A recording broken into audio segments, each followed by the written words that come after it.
สบายดีท่านผู้ชมที่เคารพทุกท่านสำหรับวิดีโอนี้ข้าพเจ้าอยากจะมาแลกเปลี่ยนทัศนะหรือว่าแลกเปลี่ยนความคิดความเห็นกับท่านผู้ชมหลายๆท่านโดยเฉพาะแม่นเกี่ยวกับหัวข้อการนำใช้ภาษานี่แหละท่านผู้ชมภาษานี้บอกว่าจะเป็นภาษาทางด้านการปากเว้าการขีดเขียนอีหยังก็แล้วแต่เนาะเฮาจะเว้ากันในสองอย่างนี้แหละท่านผู้ชมโดยเฉพาะแม่นใน 2-3 มื้อที่ผ่านมานั้นข้าพเจ้าก็เห็นยูทูบเบอร์ของลาวท่านหนึ่งนะนักสร้างคอนเทนต์ของลาวท่านหนึ่งนั้นลาวก็ได้ออกมาแสดงความคิดความเห็นเลยก็ได้คล้ายๆว่าลาวก็กังวลใจแล้วก็น่าจะถือกดดันบ่หรือว่าน่าจะถือกันสังคมโลกโซเชียลมีเดียนี่ตำหนิติชมส่งข่าวบ่เพราะฉะนั้นจึงเฮ็ดให้ลาวนั้นเกิดความบ่สบายใจลาวจึงได้โพสต์คอนเทนต์หนึ่งขึ้นมาโดยเราได้ตั้งคำถามว่าการที่พวกเราใช้ภาษาต่างประเทศในการสร้างคอนเทนต์บ่ในการพาดหัวข้อข่าวอีหยังต่างๆบ่นี้มันผิดกฎหมายประเทศลาวหรือบ่ท่านผู้ชมอันนั้นคือสิ่งที่เราได้ตั้งคำถามขึ้นมาภาษาต่างประเทศที่เราเว้านั้นก็อาจจะเป็นภาษาฝรั่งอังกฤษภาษารัสเซียภาษาเวียดนามภาษาจีนภาษาไทยแต่ว่าในอันข้าพเจ้าตามที่สังเกตเบิ่งคอนเทนต์ที่เราสร้างขึ้นมานั้นก็น่าจะเป็นภาษาไทยนั่นแหละท่านผู้ชมส่วนหลายนั้นที่เราได้พูดออกมานั้นเพราะฉะนั้น ก็มีโลกโซเชียลมีเดียหลายๆคนพยายามคอมเมนต์ไปพยายามน่าจะเป็นการตำหนิส่งข่าวแล้วเลยว่าเป็นหยังคือมาพาดหัวข้อข่าวเป็นภาษาไทยคือบ่พาดเป็นภาษาลาวในลักษณะแบบนี้นะเพราะฉะนั้นด้วยเหตุนี้เองเราจึงตั้งคำถามขึ้นมาว่าการใช้ภาษาต่างประเทศพาดหัวข้อข่าวขึ้นมานั้นมันผิดกฎหมายลาวหรือบ่แนวใดอันนั้นเราถามขึ้นมาเป็นอย่างนั้นโดยมื้อนี้ข้าพเจ้าเองก็จะมาแลกเปลี่ยนความคิดความเห็นกับท่านผู้ชมเช่นเดียวกันข้าพเจ้าคิดว่าการที่บรรดายูทูบเบอร์นักสร้างคอนเทนต์และก็พวกครีเอเตอร์ของลาวทั้งหลายนี่นะได้พาดหัวข้อข่าวเป็นภาษาต่างประเทศบ่ว่าจะเป็นภาษาฝรั่งอังกฤษภาษาไทยอีหยังก็แล้วแต่นั้นตามความเข้าใจของข้าพเจ้าได้ข้าพเจ้าคิดว่า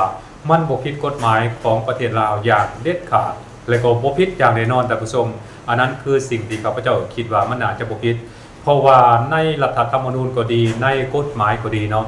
มันก็ได้ให้สิทธิเสรีภาพแก่ประชาชนลาวบรรดาเผ่าในการแสดงออกการขีดเขียนการปะการเว้าอีหยังต่างๆนี่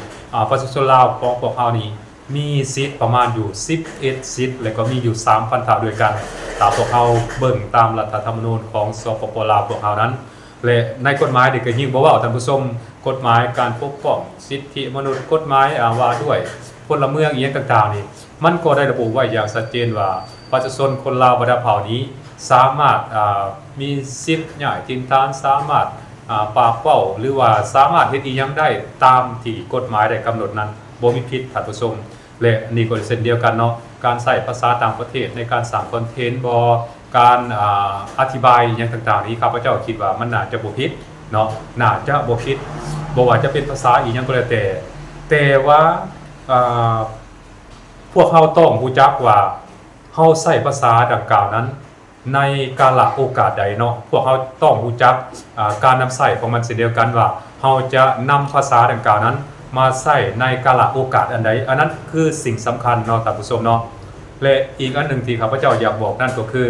ปัจจุบันนี้รัฐบาลลาวของพวกเฮานั้นนอกจากจะบ่ห้ามบ่ให้ประชาชนโอเคบ่ฮู้ว่าท่านผู้ชมเข้าใจได้เนาะข้าพเจ้าอยากบอกว่ารัฐบาลลาวนะบ่ได้ห้ามบ่ให้ประชาชนบ่ให้เว้าภาษานั้นภาษานี้ในทางกลับกันนั่นรัฐบาลลาวของพวกเฮานี่นะยิ่งส่งเสริมให้ประชาชนคนลาวบรรดาเผ่านี่นะพยายามเรียนรู้ภาษาต่างประเทศนั่นให้มันหลายขึ้นบ่ว่าจะเป็นภาษาใดก็แล้วแต่ท่านผู้ชมโดยเฉพาะแม่นภาษาฝรั่งอังกฤษภาษาจีนภาษารัสเซียอีหยังพวกนี้นะรัฐบาลลาวของพวกเฮานี่แฮงอยากให้ประชาชนคนลาวของพวกเฮานี่นะได้ภาษาเหล่านี้หั่นให้มันหลายที่สุดรวมทั้งภาษาไทยนำภาษาอีหยังก็แล้วแต่เนาะที่พวกเฮาสามารถใช้และก็สามารถสื่อสารกันได้แล้วก็สามารถเฮ็ดให้เวียกงานที่พวกเฮากำลังประสานงานกันอยู่นี่นะประสบผลสำเร็จและก็ลุล่วงไปได้โดยดีนั่นอันนี้รัฐบาลลาวของพวกเฮาก็ได้ให้การสนับสนุนและก็ส่งเสริมให้ประชาชนนั้นหันมาเรียนรู้เกี่ยวกับภาษาต่างประเทศนั้นหลายขึ้นรวมทั้งภาษาไทยนำท่านผู้ชมวันนี้เป็นหยังเวลาเว้าภาษาไทยแล้วเวลาสร้างคอนเทนต์เป็นภาษาไทยแล้วจริงมีพวกบรรดานักเล่นคีย์บอร์ดหลายคนนั้น พยายามออกมาแสดงทัศนะพยายามออกมาแสดงความคิดเห็น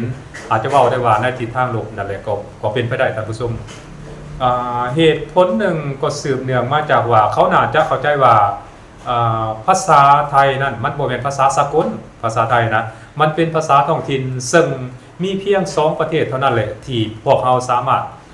เว้าจาพาที่สื่อสารกันได้แบบบ่ต้องใช้ลามแล้วก็บ่ต้องใช้ภาษาแปรก็มีเพียงแต่ลาวกับไทยนี่แหละท่านผู้ชมและก็อีกด้านหนึ่งทัศนะหรือว่ามุมมองด้านลบของประชาชนทั้ง2ประเทศนี้ที่มีต่อกันนั้นมันก็ยังมีอยู่ท่านผู้ชมแต่ว่าทั้งนี้ทั้งนั้นมันก็บ่ได้หมายความว่าเป็นหมดคนในประเทศนั้นๆมันมีเฉพาะบางกลุ่มบางส่วนเท่านั้นแต่ว่าส่วนหลายแล้วก็บ่ได้คิดอีหยังเกี่ยวกับการนำใช้ภาษาหรือว่าการสร้างคอนเทนต์เป็นภาษานั้นภาษานี้อันนั้นบ่ได้คิดวันนี้เป็นหยังเวลาคนอื่นได้บอกภาษาจีนภาษาฝรั่งภาษาอังกฤษนี่คือบ่มีดราม่านะก็มีการตั้งคำถามขึ้นมาได้อันนี้ข้าพเจ้าก็อยากบอกว่าภาษาฝรั่งภาษาอังกฤษภาษาจีนนี่นะเขาเอิ้นว่ามันเป็นภาษากลางของโลกมันเป็นภาษาสากลที่หลายๆประเทศนะก็หับห้องเอาว่ามันเป็นภาษากลางเนาะถ้าว่าไผได้ภาษาเหล่านี้แล้วนะมันเขาเอิ้นว่าเป็นคนที่มีความรู้ความสามารถเป็นคนเก่งและก็บ่ได้ถูกเว้าในลักษณะแบบว่าด้อยค่าภาษาตัวเองแล้วก็ไปเว้าภาษาชาติอื่นนั่นน่ะมันเป็นแนวนั้นย้อนว่ามันเป็นภาษากลางนั่นแหละเป็นภาษากลางของโลกประเทศใดเขาก็เว้าภาษาฝรั่งอังกฤษแล้วก็ภาษาจีนนี่หลายเด้เพราะฉะนั้นอยู่ในองค์การสหประชาชาติหรืออยู่ในเวทีสัมมนาสำคัญแล้วก็ในองค์การหรือว่าในเวทีระหว่างประเทศนะเขาก็ใส่ภาษาฝรั่งอังกฤษภาษารัสเซียภาษาจีนนี่นะเป็นภาษากลางในการสื่อสารในการติดต่อกันระหว่างประมุขหลักหรือว่าระหว่างคณะผู้แทนนะอันนั้นมันเป็นอย่างนั้นจริงบ่มีดราม่าสำหรับภาษาไทยแล้วมันเป็นภาษาท้องถิ่นพวกเขาอาจจะสามารถเว้าได้แต่ว่าก็เว้าได้ในระดับท้องถิ่นของพวกเขานี่แหละในระดับประเทศ2ประเทศพวกเขานี้เขาสามารถเว้าได้เลยก็ข้าพเจ้าขออย่างยืนอีกว่ามันบ่ผิดดอกที่ผิดนะมันบ่ผิดวันนี้อยากเว้าเรื่องการใช้นี่ก็ใช้ได้เนาะแต่ว่าใช้นี่ให้มันถึงกาลโอกาสให้มันถึงเวลาว่าพวกเฮาควรใช้ภาษาไทยนั่นเวลาใดเนาะเวลาใดบ่ควรเว้าอันนี้ก็ต้องชัดเจนเนาะบ่ว่าแต่ภาษาไทยเนาะภาษาอื่นๆก็เช่นเดียวกันเนาะมันต้องมีกาลเวลาโอกาสของมันในการเว้าการว่าอันใดโอกาสใดเหมาะสมเนาะเฮาก็จังค่อยนำเอาไปเว้ายกตัวอย่างจังซี่นะตัวใดบ่เหมาะสมนี่อยู่บ่อยู่แล้วเฮาก็สิเว้าภาษาไทยรู้อันนี้นั่งร่วมกันคนลาวกับคนลาวนี่ก็สิล้มกันเป็นภาษาไทยมันก็บ่เป็นเนาะเขาเอิ้นว่าคนแบบซี่นี่เขาเอิ้นว่าคนลืมซานะคันเขาสิเว้าในนั้นนะเพราะฉะนั้นคันว่าในกรณีติดต่อการหลอกจ้าพาที่การสนทนากับคนไทยนี่บางทีก็ต้องใช้เนาะหรือคันอยู่ในภาคอีสานนี่ก็บ่จำเป็นใช้นะเพราะคนภาคอีสานนี่อีสานกับคนลาวนี่นะมันเป็นภาษาเดียวกันนี่เนาะมันเป็นภาษาลาวเนาะบ่ต้องเว้าภาษาไทยก็ได้บ่ต้องดัดจริตเป็นภาษาไทยอีหยังก็ได้เนาะอันนั้นก็น่าจะเป็นไปในลักษณะแบบนั้นวันนี้ตามความเข้าใจของข้าพเจ้าได้ข้าพเจ้าเข้าใจว่าพวกยูทูบเบอร์ของเราพวกนักอินฟลูเอนเซอร์พวกนักสร้างคอนเทนต์หรือพวกครีเอเตอร์ของเราทั้งหลายนะที่พยายามสร้างคอนเทนต์เป็นภาษาไทยหรืออธิบายเป็นภาษาไทยข้าพเจ้าก็เข้าใจเช่นเดียวกันเนาะเพราะว่าเขาต้องการสื่อสารให้คนไทยอยู่ในเขตอื่นๆนั่นให้ได้รับทราบอันนึงอัน2มาเลยเขาเจ้าก็มีผู้ติดตามอยู่ในประเทศไทยนะหลายเพราะฉะนั้นเขาก็ต้องการรักษาแฟนรายการหรือว่าแฟนคลับหรือว่าพวกผู้ติดตามของเขาเจ้าอยู่ในประเทศไทยนี่นะอยากรักษาพวกนี้ไว้เพราะว่ามันจะสร้างยอดไลค์ยอดแชร์ยอดวิวให้เขาเจ้าได้โดยเฉพาะพวกที่สร้างคอนเทนต์หารายได้นะอันนี้ก็จะต้องเข้าใจนำกันเนาะบ่แม่นอยู่ๆแล้วเขาอยากสร้างหรอกอันนี้ก็บ่แม่นเนาะมันเป็นการแสวงหาผลประโยชน์ร่วมกันก็ว่าได้เนาะใช้ท่าแห่งของประเทศไทยมาแสวงหาผลประโยชน์ให้กับตนเองอันนั้นข้าพเจ้าอยากว่าในนั้นแต่ว่าทั้งนี้ทั้งนั้นนะก็คันเป็นไปได้ก็อยากให้เอาภาษาลาวเลยเนาะเพราะว่ามันจะเฮ็ดให้ภาษาลาวของพวกเฮานี้กว้างไกลออกเข้าไปเติมขยายเข้าไปเติมข้าพเจ้าเชื่อเนี่ยว่าคนไทยบ่ว่าอยู่ในภาคอีสานหรือว่าอยู่ในภาคอื่นๆของประเทศไทยนั้นเขาเจ้าฮู้ภาษาลาวเขาเจ้าฮู้ภาษาปากเว้าเขาฮู้ภาษาเขียนของประเทศลาวนี่ได้ดีได้เพราะว่าภาษาไทยกับภาษาลาวน่ะแตกต่างกันเพียงน้อยเดียวเท่านั้นท่านผู้ชมแตกต่างกันตัวมอตัวนอ แตกต่างกันตัวขอแตกต่างกันเอียงเล็กๆน้อยๆนะแต่ว่าโดยรวมแล้วก็ถ้าว่าผู้ใดใส่ใจผู้ใดอยากศึกษานะมันก็ศึกษาได้แบบง่ายๆนี่ได้ตามที่ข้าพเจ้าเข้าใจมันอาจจะเป็นในนั้นบัดนี้การ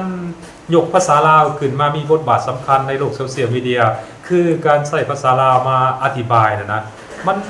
สำคัญบ่ข้าพเจ้าก็คิดว่ามันสำคัญเนาะถ้าว่ามันเป็นไปได้เนาะก็อยากให้พวกบรรดายูทูบเบอร์พวกนักสร้างคอนเทนต์พวกครีเอเตอร์ของเราทั้งหลายเนี่ยนะก็หันมาลองใส่ภาษาลาวนี่อธิบายเนื้อหาสาระหรือว่าสร้างคอนเทนต์ของตัวเองนี่ให้มันหลายขึ้นลองเบิ่งท่านผู้ชมเป็นยังข้าพเจ้าจริงอยากสนับสนุนและก็อยากส่งเสริมอยากสักส่วนให้พวกบรรดายูทูบเบอร์พวกนักสร้างคอนเทนต์ของเราทั้งหลายนั้นให้หันมาใส่ภาษาของบ้านเกิดเมืองนอนของตนเองนี้มาอธิบายในวิดีโอของตนเองนั่นให้มันหลายเท่าที่จะเป็นไปได้เหตุผลส่วนหนึ่งก็สืบเนื่องมาจากว่าข้าพเจ้าคิดว่ามันเป็นการแสดงความภาคภูมิใจมันเป็นการแสดงความเป็นตัวตนของตนเองได้เพราะว่าปัจจุบันนี้ข้าเจ้าหรือว่าหลายๆประเทศนั่นก็พยายามเน้นจุดขายจุดที่เป็นเอกลักษณ์ของตนเองนี่แหละท่านผู้ชมเขาเจ้าพยายามเน้นจุดนี้ไปเป็นจุดขายให้แก่เวทีนานาชาติหรืออีกอย่างต่างๆนะเขาเจ้าเน้นจุดนี้ได้เพราะฉะนั้นสิ่งใดที่มันแสดงความเป็นเอกลักษณ์สิ่งใดที่มันแสดงความเป็นลาวนี่นะเฮาน่าจะช่วยกันเสริมขยายน่าจะช่วยกันพัฒนาขยายอันนึงข้าพเจ้าคิดว่ามันอาจจะเป็นการดีอันที่2นี่นะมันเป็นการอนุรักษ์รักษามูลมรดกตกทอดมูลมังสังขยาที่บรรพบุรุษลาวของพวกเราสร้างไว้ให้ภูมิปัญญาของบรรพบุรุษลาวของพวกเราเนี่ยนะสร้างไว้ให้ผลิตแต่งไว้ให้ภาษาลาวนี่ก็เป็นอันหนึ่งที่เป็นเอกลักษณ์เป็นภูมิปัญญาของบรรพบุรุษลาวได้ที่สร้างไว้ให้แล้วก็เป็นมูลมรดกตกทอดสืบมาเส้นลูกเส้นหลานจนมาฮอด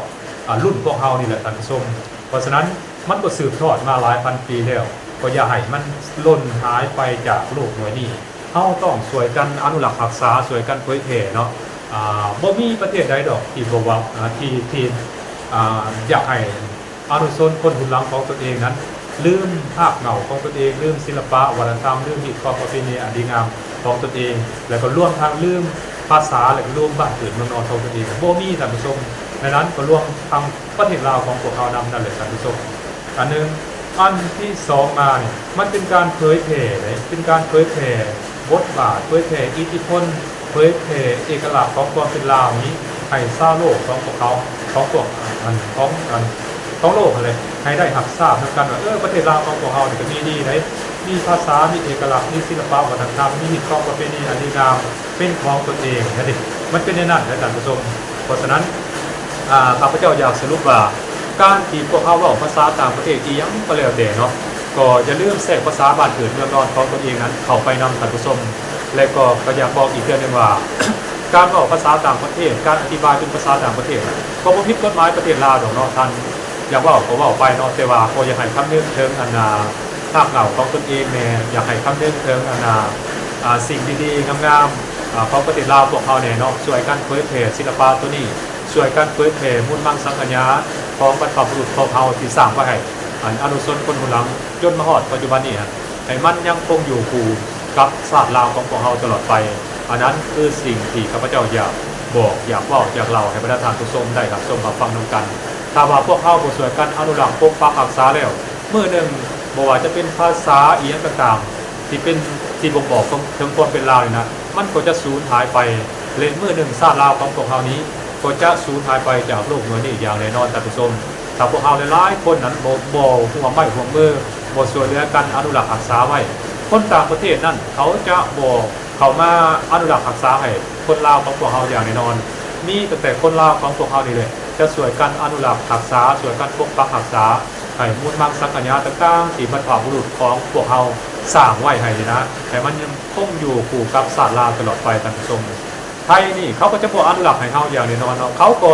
ยิ่งอยากส่งเสริมให้คนลาวนี้เว้าภาษาไทยหลายที่สุดเท่าที่จะมันเป็นไปได้เพราะมันจะเป็นการเผยแพร่บทบาทและก็อิทธิพลของพวกเขานั้นให้มันหลายที่สุดเข้ามาในประเทศลาวของพวกเรานี้เท่าที่จะเป็นไปได้เห็นบ่มันก็เป็นแนวนั้นอยู่แล้วไทยเขาจะบ่สวยเฮาเผยแพร่อย่างแน่นอนท่านผู้ชมอันนั้นคือสิ่งที่ข้าพเจ้าอยากเว้าอยากเล่าให้บรรดาท่านผู้ชมได้รับชมมาฟังนำกันวิดีโอนี้แล้วก็ช่วยกันพิจารณาว่าสิ่งที่ข้าพเจ้าเว้าไปดีมันถูกหรือมันผิดเนาะก็ลอง พิจารณานำกันแล้วก็ลองแสดงความคิดความเห็นนำกันลองเบิ่งว่าถ้าว่าข้าพเจ้าเว้าถูกเนี่ยพวกเฮาก็ควรลองเอาภาษาลาวของพวกเฮานี้มาสร้างเป็นคอนเทนต์มาอธิบายในวิดีโอของฐานน่ะให้มันหลายขึ้นเนาะถ้าว่าสิ่งที่ข้าพเจ้าเว้าไปนี้มันผิดโอเคก็บ่เป็นหยังเนาะพวกท่านก็สืบต่ออธิบายเป็นภาษาต่างประเทศต่อไปเนาะบ่ว่าจะเป็นภาษาประเทศใดก็แล้วแต่ว่าสิ่งหนึ่งที่อยากบอกก็คือมันบ่ผิดกฎหมายของประเทศลาวอย่างแน่นอนท่านผู้ชมกฎหมายประเทศลาวรัฐธรรมนูญของประเทศลาวให้สิทธิ์ให้อิสรภาพคนลาวได้แสดงความคิดความเห็นออกอยู่แล้วท่านผู้ชมบ่มีการปิดกั้นบ่มีการปิดบังบ่มีการปรับไม้ใส่โทษต่อผู้ที่เว้าภาษาต่างประเทศต่อผู้ที่บรรยายเป็นภาษาต่างประเทศแม้แต่น้อยเดียวท่านผู้ชมสบายดี